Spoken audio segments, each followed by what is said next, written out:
Hi students, welcome in chemistry classes. I am Priyanka Jain and you are watching the question series for the BARC exam.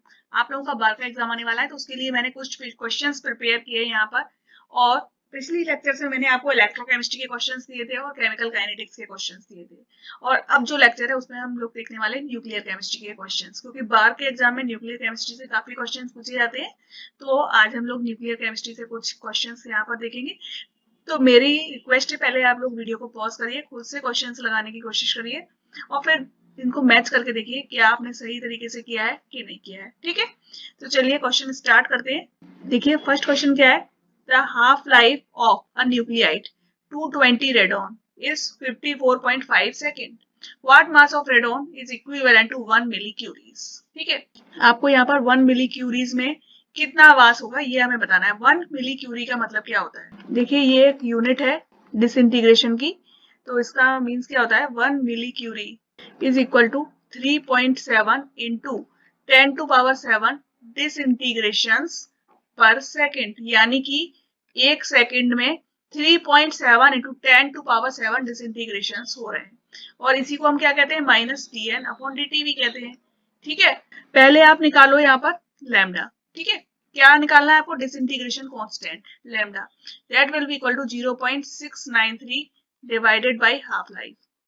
Okay, तो ये आएगा 0.693 upon 54.5 second.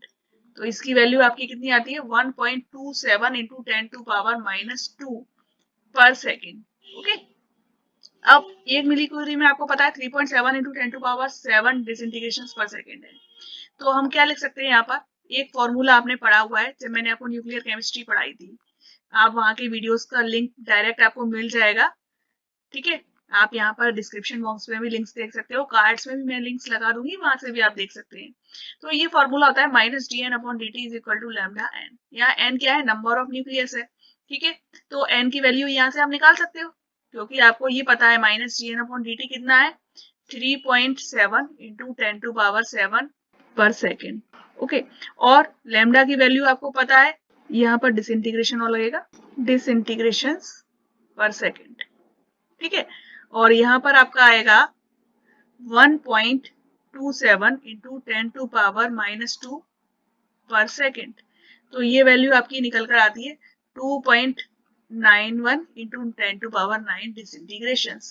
इतने disintegration हो रहे हैं, यानी कि इतने नंबर ऑफ न्यूक्लियस जो है वो आपके टूटने वाले हैं, डिसइंटीग्रेट होने वाले हैं। ठीक है, तो अब आपको क्या करना है, मास ऑफ चाहिए आपको, कितना मास डिसइंटीग्रेट हुआ। ठीक है, तो मास ऑफ 220 रेडॉन कितना होगा, नंबर ऑफ न्यूक्लियस, जो रेडियम के न्यूक्लियस डिसइंटीग्रेट हुए हैं उनका नंबर, एंड इसको मल्टीप्लाई कर दो मास ऑफ 1 रेडॉन न्यूक्लियस। ठीक है ना, तो निकल आएगा। अब इसके लिए हम क्या करेंगे, ये हमको पता है नंबर कितना था 2.91 इंटू 10⁻⁹, और ये मास एक उसका कितना है 220 ग्राम्स पर मोल। और इसको हमको डिवाइड किससे करना पड़ेगा, एवोगैड्रो नंबर से, क्योंकि ये किसका है 220 ग्राम्स एक मोल का मास है, और एक मोल में होते हैं 6.02 इंटू 10⁻23 न्यूक्लियस। ठीक है, तो इससे आपने क्या करा, इसको डिवाइड कर दिया, तो आपकी वैल्यू आ जाती है 1.06 इंटू 10⁻⁻12 ग्राम्स। ये आपसे केजी में अगर पूछा जाए, ठीक है, तो आप क्या करेंगे 1.06 इंटू 10⁻⁻15 केजी। तो ये आपके हो गया आंसर। अगर किलोग्राम में पूछा गया है तो ये, और ग्राम्स में पूछा जाए तो ये। ठीक है, चलिए नेक्स्ट क्वेश्चन देखते हैं। ये देखिए क्वेश्चन क्या है, इन न्यूक्लियस, हमको एक न्यूक्लियस दिया है 235x92 splits into nuclei which have mass number in ratio of 2:1। ये न्यूक्लियस दो न्यूक्लियस में टूट रहा है जिनका मास नंबर 2:1 के रेशियो में है, यानी एक का मास दूसरे का डबल है। Assuming r is equal to 1.5 fermi, find out the ratio of radii of nuclei formed. अगर हम ये एज्यूम करते हैं कि r is equal to 1.5 fermi, तो हमें रेडियस का रेशियो बताना है जो न्यूक्लियस फॉर्म हुए हैं उनका। अब इसके लिए आपको पता है, आपने एक बेसिक फॉर्मूला पढ़ा हुआ है, r is equal to r0 a⁻1/3। यहाँ पर r0 एक कांस्टेंट होता है और जिसकी वैल्यू फिक्स होती है 1.5 फर्मी, या फिर हम इसे बोलते हैं 1.5 इंटू 10⁻⁻15 मीटर। ठीक है, हम फर्मी में ही आंसर निकाल लेते हैं। तो r1 की वैल्यू यहाँ पर क्या आएगी आपकी, r0 A1 टू पावर 1/3 और R2 की वैल्यू क्या आएगी आपकी R0 A2 टू पावर 1/3। अब आपको मास का रेशियो दिया हुआ है कि जो दोनों मास न्यूक्लियस है जो दोनों बने हैं उनका रेशियो किसमें है, मास जो है वो 2:1 के रेशियो में है, ये दिया हुआ है। तो हम क्या कर देंगे, R1 को क्या लिख सकते हैं 1.5 फर्मी इंटू 2 इंटू एक का मास डबल है यानी 2 इंटू 235/3 ऐसे करके इसका मास निकल आया। यस ओके, अब दूसरे का भी मास इसी तरीके से निकालेंगे R2 is equal to 1.5 Fermi into इसका मास कितना प्रोपोर्शन है 1, 3 में से 1 प्रोपोर्शन इसका है तो आपने कर दिया 1 into 235 divided by 3 and power 1/3। तो ये वाला वैल्यू आपकी आएगी 8.056 फर्मी और ये वाली वैल्यू आपकी आएगी 6.418 फर्मी। तो अगर आपसे रेशियो पूछा जा रहा है उनकी रेडियाइज का तो क्या होगा, ये 8:6 ये होना चाहिए। ठीक है, तो इसको आप 2 से डिवाइड कर दीजिए तो ये हो जाएगा 4:3 के रेशियो में होंगी ये दोनों की रेडियस ऑलमोस्ट। ठीक है, this will be your answer. चलिए नेक्स्ट क्वेश्चन देखते हैं। अभी देखिए नेक्स्ट क्वेश्चन क्या है, calculate the weight of C14 जिसकी हाफ लाइफ है 5720 years which gives 3.7 into 10⁻7 disintegration per second.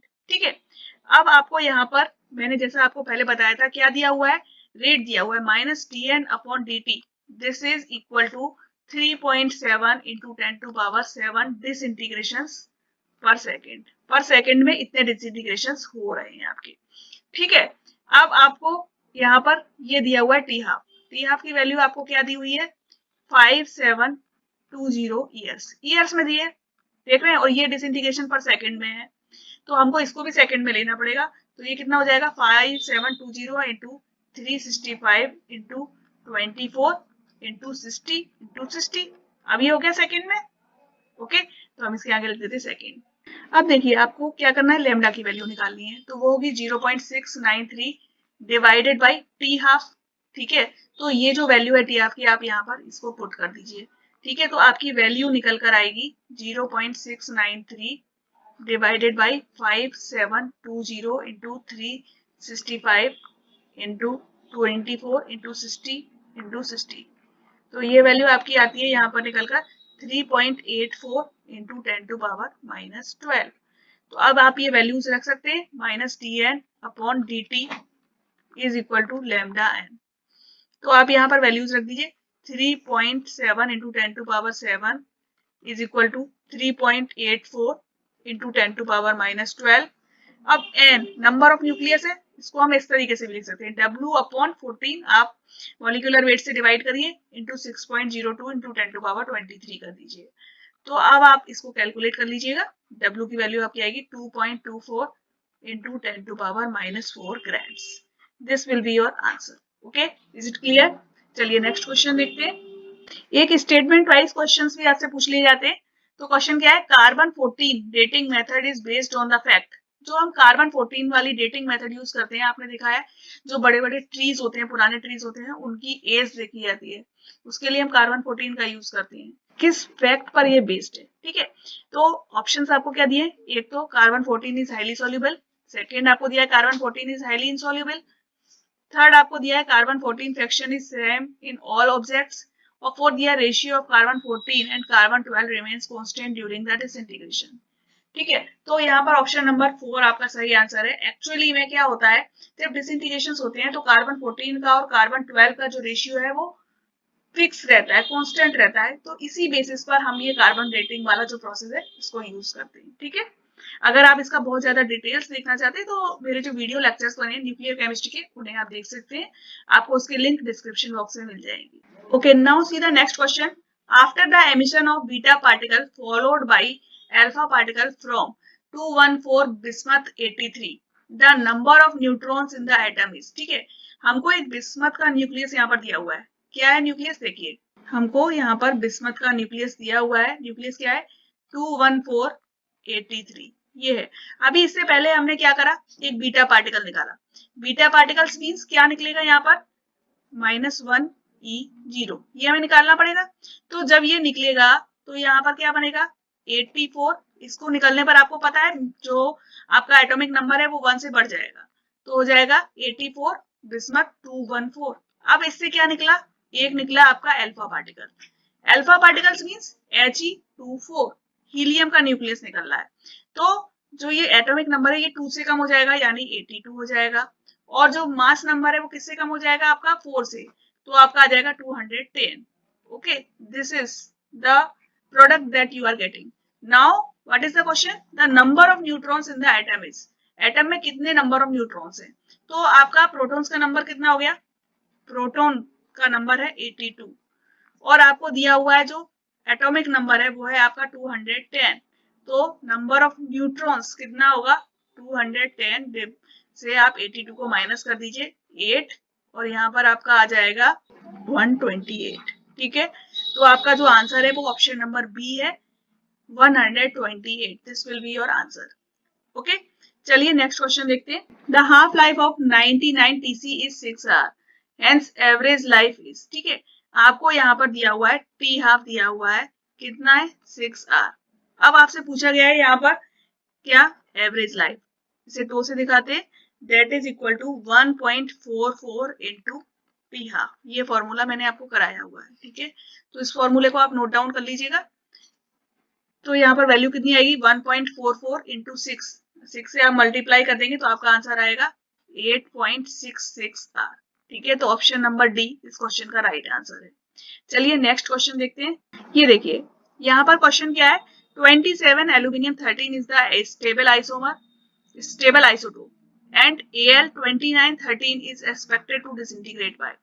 ये जो 29 Al13 है ये किस मेथड से डिसइंटीग्रेट होगा, तो इसके लिए सबसे पहले आपको ये देखना है इसमें number of neutrons and protons कितना है। प्रोटॉन्स का नंबर तो 13 है, ठीक है, और एटॉमिक मास आपको दिया हुआ है 29, तो न्यूट्रॉन्स का नंबर कितना आएगा 29 में से आप 13 को माइनस कर दीजिए, तो ये नंबर आपका आता है 16। ठीक है, तो यानी कि न्यूट्रॉन्स का नंबर 16 है और प्रोटॉन्स का नंबर 13 है। अब देखिए यहाँ पर जो n/p का रेशियो है वो क्या है आपका ज्यादा आ रहा है, ठीक है, 1 से ज्यादा है, और जब n/p की वैल्यू 1 के बराबर होती है तो हमारा न्यूक्लियस स्टेबल होता है, लेकिन यहाँ पर n की वैल्यू p से ज्यादा है। ठीक है, तो क्या होगा, एक न्यूक्लियस से एक न्यूट्रॉन जो है वो क्या करेगा, एक प्रोटॉन में चेंज होगा। ठीक है, इसी तरीके से जब एक न्यूट्रॉन एक प्रोटॉन में चेंज होगा तभी न्यूक्लियस और जो न्यूट्रॉन्स और प्रोटॉन्स की संख्या है वो बराबर हो पाएगी। तो इसके लिए जब इस तरीके से होगा तो यहाँ पर हमें क्या करना पड़ेगा, -1e0।